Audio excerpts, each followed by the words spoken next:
Welcome, Scorpio. Today we're talking about the week of May 18th through the 24th. So let's take a look and see what the current energy is holding for you, where you are right now.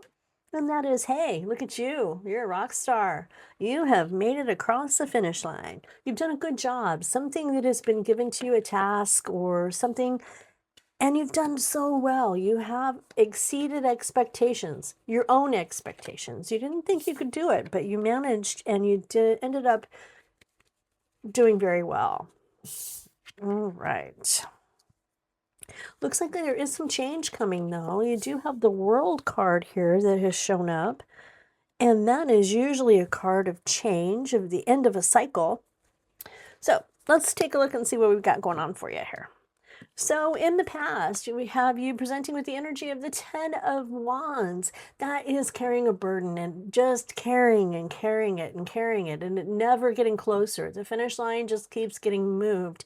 It's feeling overwhelmed and overburdened. Each one of those rods, and there's 10 of them, represent a responsibility, a chore, a choice, a decision that needs to be made, or a person that's pulling at your shirt sleeve, trying to get you to go a different direction. It's a feeling of overwhelm, of just being exhausted and wondering if you can make it the next few steps. Coming up, though, is the High Priestess, and that is a card of knowing yourself and knowing that you can complete the chore that is given to you.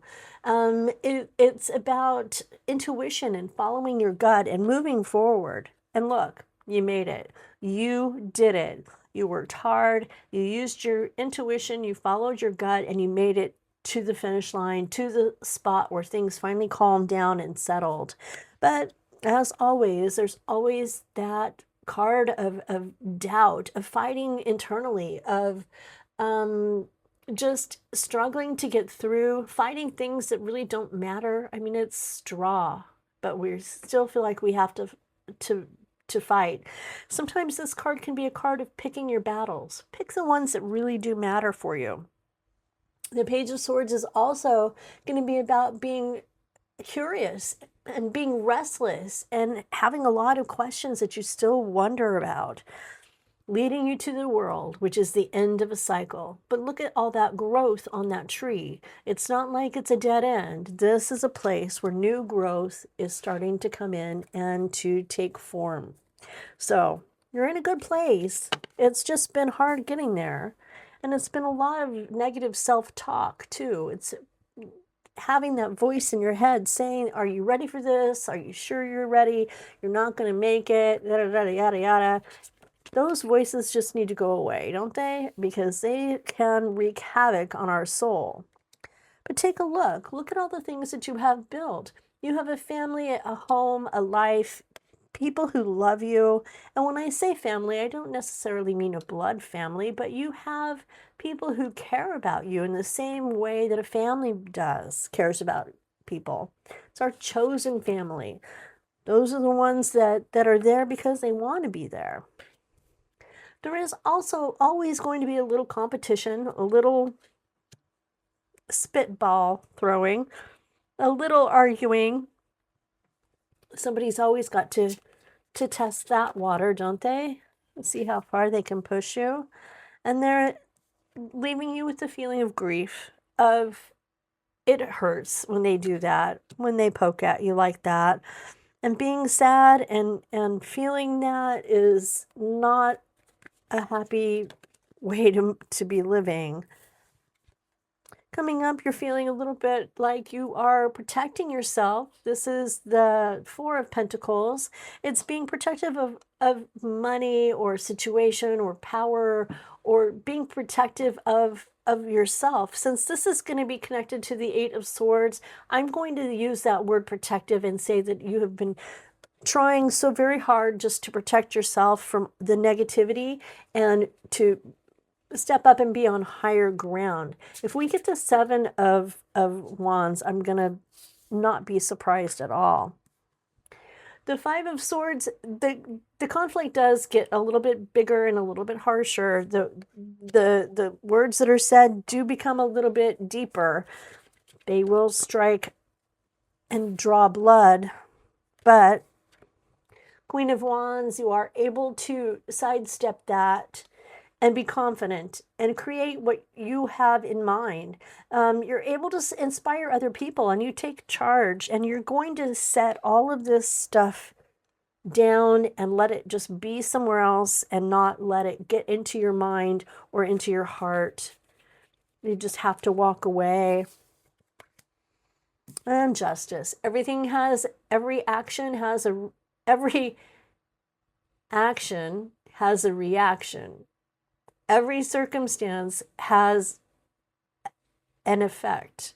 It's the cause and effect of life. This is the karma card. That is, karma will find balance for it. It's not something you will have to worry too much about, because karma will definitely take care of it. And the Seven of Swords comes through. There's definitely some deception going on, some backbiting, some talking that's pretty painful and hurtful. And also, too, another card of balance. It's being able to balance this out with the thoughts, the more positive side of it. There's a lot of negativity going on, true, but there is also a lot of positivity. It's finding that and healing and coming away from it with a higher sense of self-control, of not participating in the pettiness that's going on, but rather being able to walk away whenever it becomes too overwhelming for you. Because the energy does feel a little bit like everybody's arguing, and there's contention and deception, and so-and-so did this, and so-and-so did that. And you being able to step away and look at things balanced will help you get through in a lot easier than trying to be in the middle of it. All right, let's take a look and see what your spirit guides have for you, what message your spirit guides have. And that is the moth. The moth is drawn to the inner light. Your attraction is guiding you towards spiritual truth, even if the path leads through darkness first. So going towards the light, you'll be able to walk through some of this negativity that's kind of lingering around a little bit. You have done a wonderful job, though. I mean, look at this. You came from a very high place of success, of doing well, of praise and happiness. So it's there. It's just not quite as visible as it was before. The hedgehog, gentle boundaries. Sensitivity requires protection. Care for yourself without apology, which is kind of what I was saying with that temperance card. Finding the balance. Protect yourself, your self-care. That is incredibly important during times like this, when it feels like there's nothing but chaos going on around you. It's going to be a trying time, but as always, you always seem to pull through and manage and get through the sticky times. So my heart's with you, and I hope things go well.